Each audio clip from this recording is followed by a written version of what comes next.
Welcome to Fade Whispers. Here, every word is a whisper, and every whisper pulls you deeper into the unknown.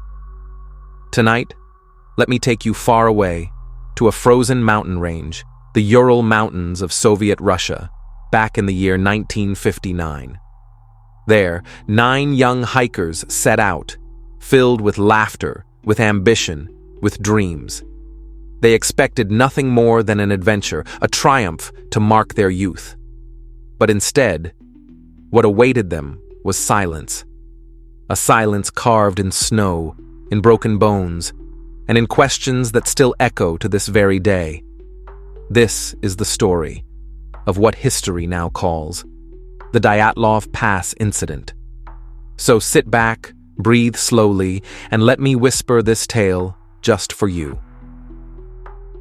9 students and graduates from the Ural Polytechnic Institute, led by Igor Dyatlov, young, brilliant, disciplined, a natural leader. For him, this journey was not just adventure. It was proof. Proof that they could endure the harshest test and earn the highest mountaineering certification the Soviet Union could give. The team was strong.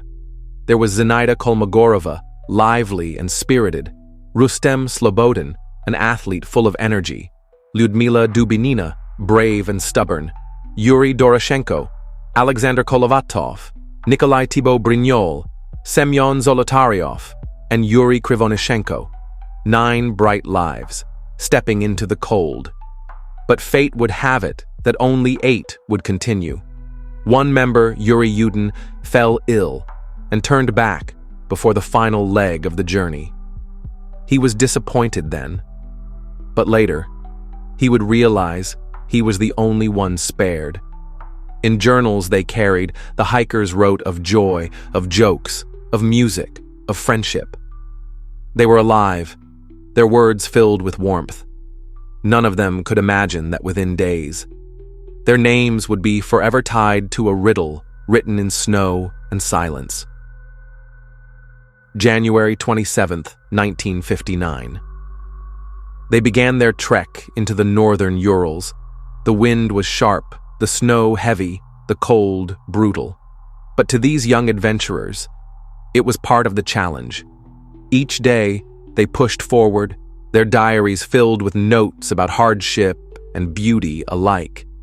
They laughed at the cold, they teased one another, they dreamed of the triumph that awaited them at the peak. But as they drew closer to their destination, the weather turned worse. Snowstorms clouded their path. The wind howled louder, as if warning them to turn back. On the evening of February 1st, they set up camp on the slopes of Mount Kholat Syakhl. In the language of the local Mansi people, that name meant the Mountain of Death. Strangely, they chose to camp on the exposed slope instead of the forest below, which would have sheltered them from the storm. Was it for training, or had fatigue made them settle too soon? No one can say for sure. That night would be their last. Weeks later, rescuers finally found their tent. It was still standing, but slashed open, not from the outside, but from the inside, as if the hikers, in panic, tore their way out.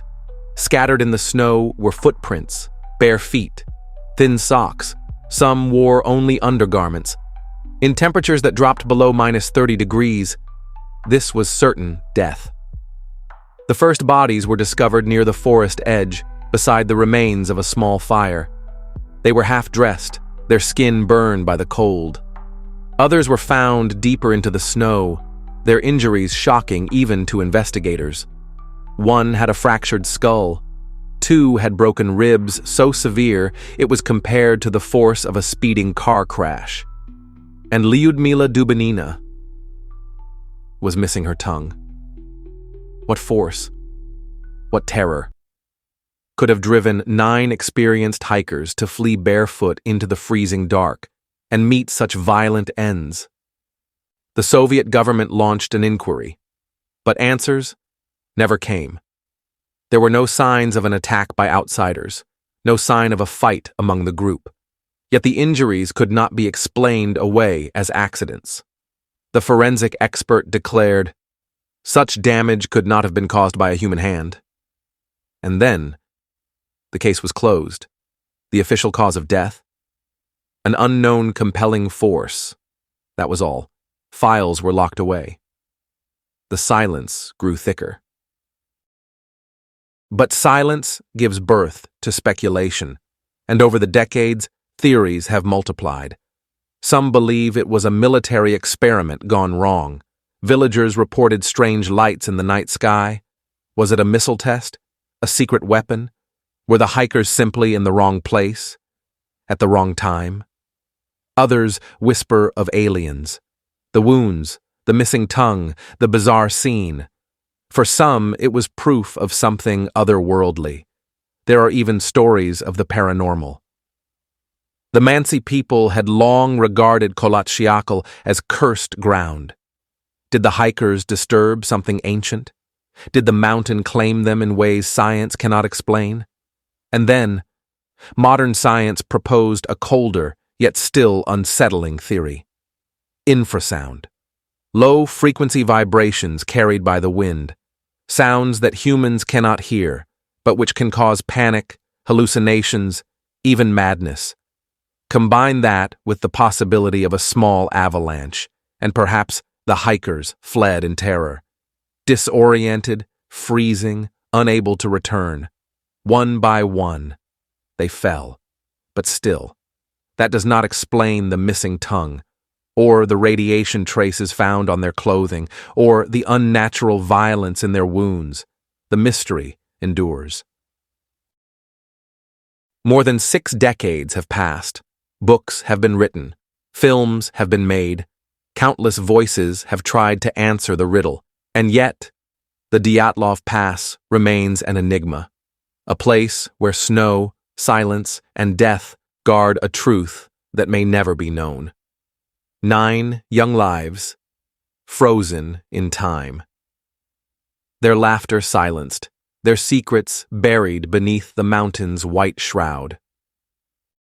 And tonight, you've walked with them, through the storm, past the torn tent, across the footprints fading in the snow, and into the whispers of a mystery that refuses to die.